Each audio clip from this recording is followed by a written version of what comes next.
Chelsea Football Club, Andrey Santos comes out and confirms why he rejected a deadline day move. However, got nothing to do with Chelsea, it's more to do with Brazil. I'm going to explain. Furthermore, Nicolas Jackson comes out with a beautiful interview. One of those interviews where you say, you done yourself proud there, geezer, because he talks about his love for Chelsea, Maresca, and the fan. And the reality here is, he's sad about leaving Chelsea. That's a quote. And finally, Chelsea have 6 first-team injuries. One of them is long-term. Cole Palmer's nearly back.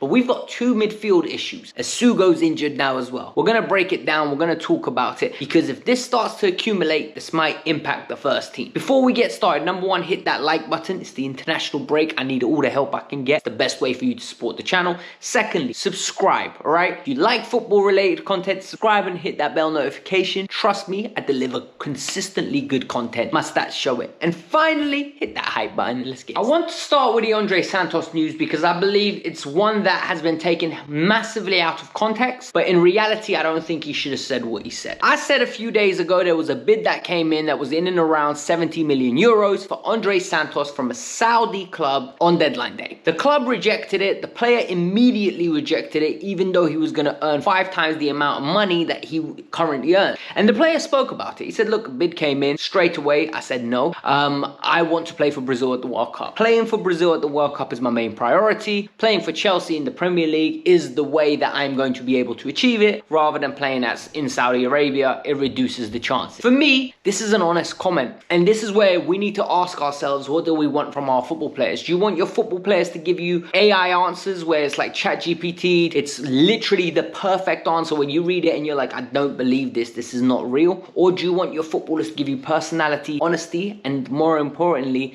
the blunt truth? Andrey Santos is a Brazilian kid that most probably from the minute he kicked the ball and could articulate his thoughts, wanted to play for Brazil. He played for Vasco da Gama, came to Chelsea, and his dream ever since then would be to become a starter for Brazil. I don't think he cares if he plays for Chelsea, Barcelona, Inter Milan, Arsenal, whoever it is, if it ensures he starts for his country. So the fact that he said playing for Chelsea in the Premier League will help me achieve that, that's beautiful. It means he's aware of what he needs to do. He knows his performances have to be to a certain standard, and that's the main goal for him is Brazil. People aren't going to like that because there are certain people that said he shouldn't have said that. What about us? He's basically saying he only cares about Brazil. He doesn't care about Chelsea. We need to give him a reason to care about Chelsea. Yes, he gets paid, but guess what? Certain other players get paid by Chelsea and Chelsea don't treat him well. What needs to happen now is there needs to be a bond that gets built. When he was on loan, fans did their part. He did his part. He spoke about it. When he came back, he said he felt the love from the fans even though it was far away. What needs to happen now is his performances need to replicate the level of trust the fans show in him,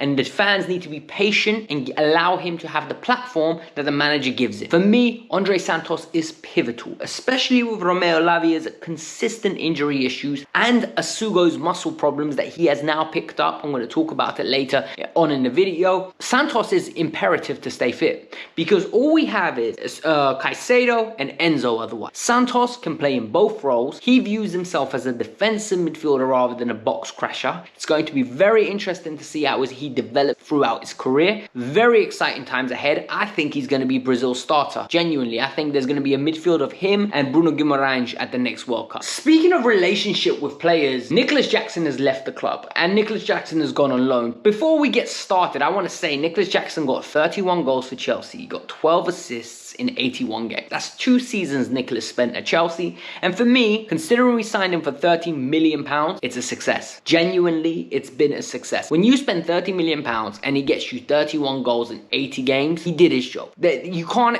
expect starter level quality performances from a kid that you signed from Villarreal that prior to that, I think has only been in professional football for 3-4 years. And there's been a lot of discourse how Jackson's ungrateful, he's got a stinky attitude, he's not good enough for Chelsea. And his interview was very eye-opening for me. What he said was he's very sad to leave Chelsea.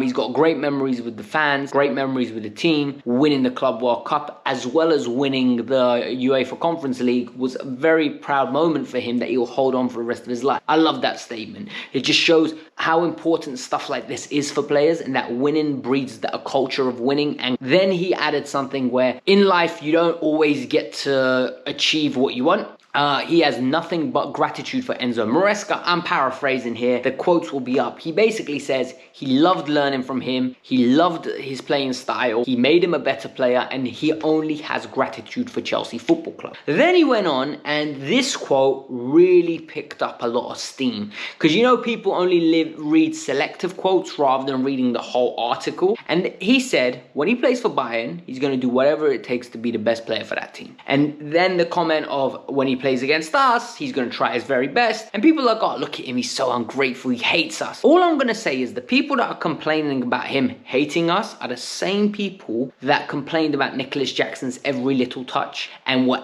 absolutely abysmally critical. Every little detail was criticized, whether it was his first touch, whether it was his running behind. Nothing he ever did was good enough. There was a segment of people that all they ever wanted to do was get him out of the club. It always had to be Nicolas Jackson has to leave, he's not good enough, he can't even come off the bench. And for me, I don't think we should treat players like that. For example, Noni Madueke is now at Arsenal. Noni's only said positives about Chelsea, and Noni has moved on because the club deemed him unworthy. Noni gave his all for Chelsea. Was Noni perfect? No, he wasn't. Was Jackson perfect? No, he wasn't. However, what they were committed, and they played a role in getting this club from 12th to 6th back to the top 4. They played a role, and we need to remember that. And I think we should have a better relationship with players that leave the club and move on to other things, especially when we're the ones pushing them out. It's not like they're doing stuff that Isak done. It's not like they're doing stuff that Thibaut Courtois did where he forced his way out. And even with Courtois, I kind of understand the context behind why he forced his way out. He wanted to be closer to his kids. In life, sometimes people move on, and you just have to have a nice relationship. Be nicer to people. That's my message. And I think with Jackson, I think we need to be very understanding that we pushed him out. It wasn't the other way around. Nothing derails seasons more than injuries. And this is why you build squad. And I think it's imperative that you build a squad, but the key thing with a squad is there needs to be a realistic amount of competition where people feel like they actually have a chance of playing and you're not just stockpiling talent. So this is where we need to be very honest and review our squad with great detail. But already there are 6 injuries. We know about the Levi Colwill ACL. He's out until April at a minimum, right? So we're not going to talk about that.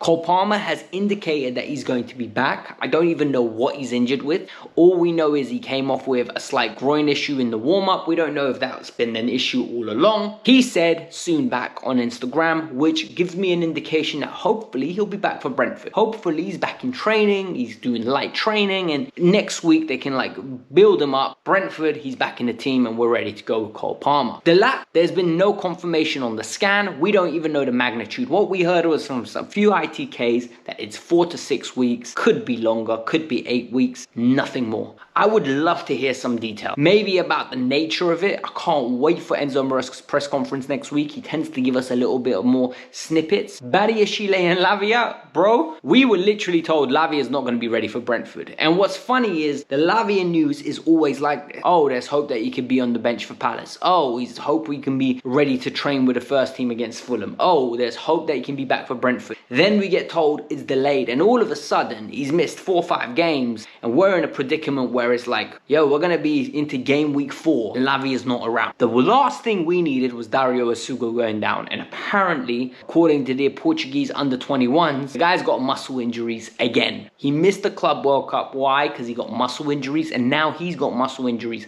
I don't know whether this is just new level of intensity for his training and he's adapting, but we need to make sure that we start getting players back and no more injuries in that midfield. Because at the moment, what we have is Caicedo, Enzo, and Andrey Santos. Brilliant option, don't get me wrong. The problem here is we're going to have, I think it's 7 games in 17 days. I really was expecting Asugu to be available for some of those games because I don't want to be running Enzo and Caicedo out left, right, and center. The best thing that happened was Enzo getting suspended and not going to Argentina. He went to Mykonos, he's getting some sun, he's relaxing, he's resting, he'll be back, and hopefully he gets the rest that he needed, because straight after the Club World Cup, he had 2-3 weeks off, came back. We need him amped up and ready to go. And the same thing hopefully will happen with Santos and Caicedo when they come back. They're just match fit, ready to hit the ground running. We need to get Asugu and Lavia back. Cole Palmer, it would be a welcome sign because at the moment, we're going to be really dependent on Gittins and Garnacho to hit the ground running. Let me know in your comments below, which injury are you most worried about? And are you worried that Chelsea aren't disclosing the severity and the nature of how long these injuries are? Because that kind of gives me a little bit of like uneasement. I don't know if that's the right word to use. But yeah, this was the Kavkas View. If you guys want more Chelsea related content, I got 2 videos suggesting here. Both of them are fabulous. One of them's about Estevao, where he basically just slaps in goals for fun. And Kendry Pies is getting more criticism, and I explain it over here. Peace out. I'm out. Have a lovely day.